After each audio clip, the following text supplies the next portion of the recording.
Yung mga kadun mekaniko, may ginagawa tayo dito nga Santa Fe. So ang problema nito, magalaw yung kanyang manibela. Binaklas na natin ito. So naging problema niya, magalaw yung ano niya, yung pinakang steering niya, kasi dito sa ibabaw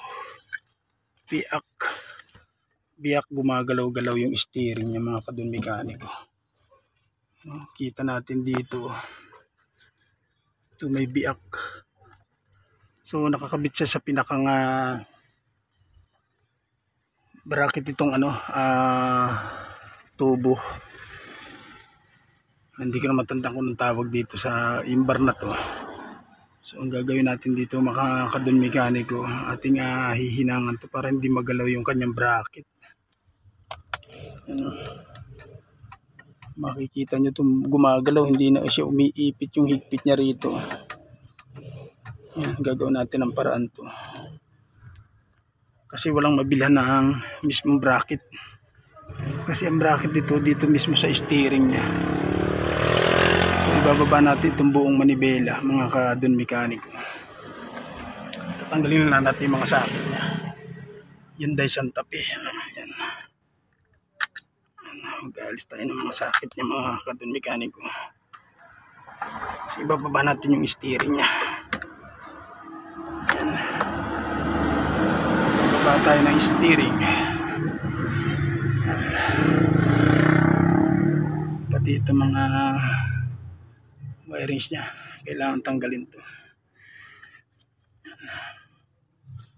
Tanggalin ko muna, mga kadun mekaniko, kasi yung makikita nyo magalaw. Yung gumagalaw-galaw, ginawa na ng paraan. Yan o, makikita natin, mga kadun mekaniko. Yan o, dito siya magalaw, dito siya gumagalaw. Tapos ito, yung bracket na dito, ito yung ating iispatan, mga kadun mekaniko. Ito. So ipapakita ko sa inyo mamaya, kasi wala akong taga-video ngayon. Hyundai Santa Fe, mga kadun mekaniko. Ayan, dami namin ginagawa rito sa shop yan. Dito sa shop, Donlick Auto Repair Shop. Ayan. Ayan. So papakita ko sa inyo mamaya, tatanggalin ko lang ito. Manibela niya, ibababa ko lang ito. Tatanggalin ko yung mga wirings niya. Ayan. Ito yung mga tinanggal natin. Ayan, mga kadun mekaniko. Ito na nga yung nangyari dito sa Santa Fe. Yan, dito siya bumigay. Yan. Diyan siya bumigay sa pinakang hinang na yan. Yung inaangat ko na yan. Ito, yan. Yung pagkahinang niya dyan, mga kadun mekaniko. Yan. Yan. Kaya nangyari yan, mga kadun mekaniko, kasi dito, yung adjuster dito, mga kadun mekaniko, sa dalawang ito, umaalog siya, kaya nangyari yan, mga kadun mekaniko, umaalog. Kaya pag sumasama to, lumalaban to, nagagalaw, kaya napunit itong pinakang niya, ayan yan, kinakapitan niya, yan.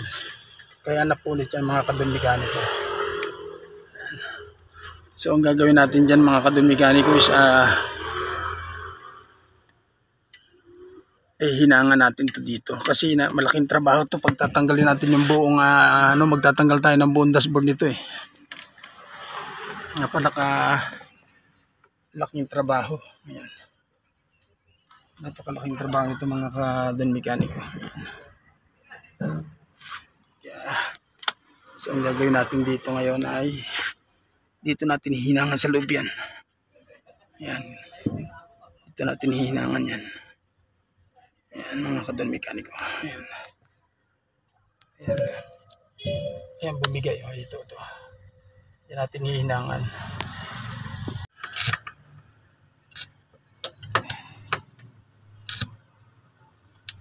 Ang naging problema po niya na is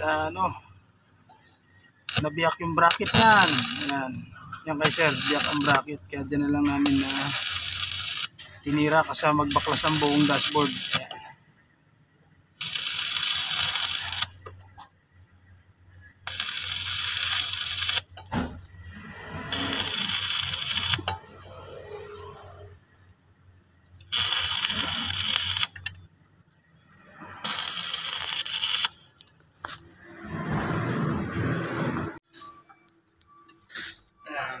Ispatan na yan.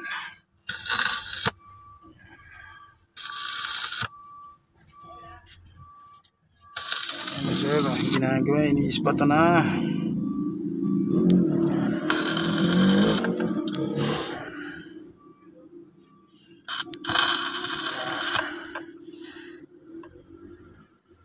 Yan ang ginagawa sa hindi na magbaklas ng buo.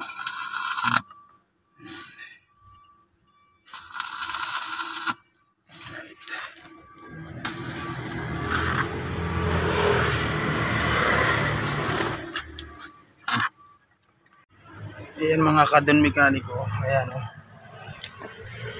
Tapos na natin siyang ispatan, ayan o. Solid na yan. Tapos dito sa ibabaw, ayan. Ispatan na natin yung biyak, so ikakabit na lang natin ito mga kadon mekaniko. Ito. Ayan. Ayan mga kadon mekaniko. Binabalik na nga natin to. Wala na siyang alog mga kadon mekaniko. Ayan. Wala na siyang alog. Hindi katulad kanina na sumasayo siya mga kadon mekaniko. Ayan. So ikakabit na lang natin itong kanyang gauge. Ayan. Ikakabit natin yung kanyang gauge mga kadon mekaniko. Alright. Ayan mga kadon mekaniko. Sinasalpak na nga po natin yung kanyang gauge. Ayan. So binabalik na po natin ito mga kadon mekaniko. Ayan.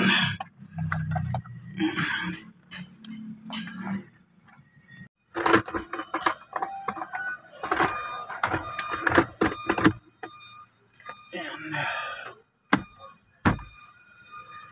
Kasalpak na ito mga kadon mekaniko. So yung ilalim na lang ang kukumpletuhin natin mga kadon mekaniko. Ayan, tapos na ibabaw.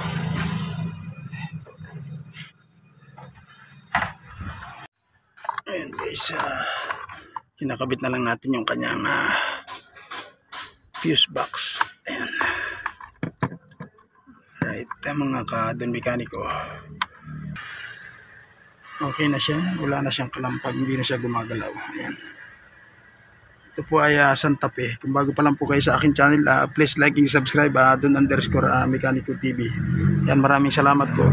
Kukumpletuhin ko na lang ito.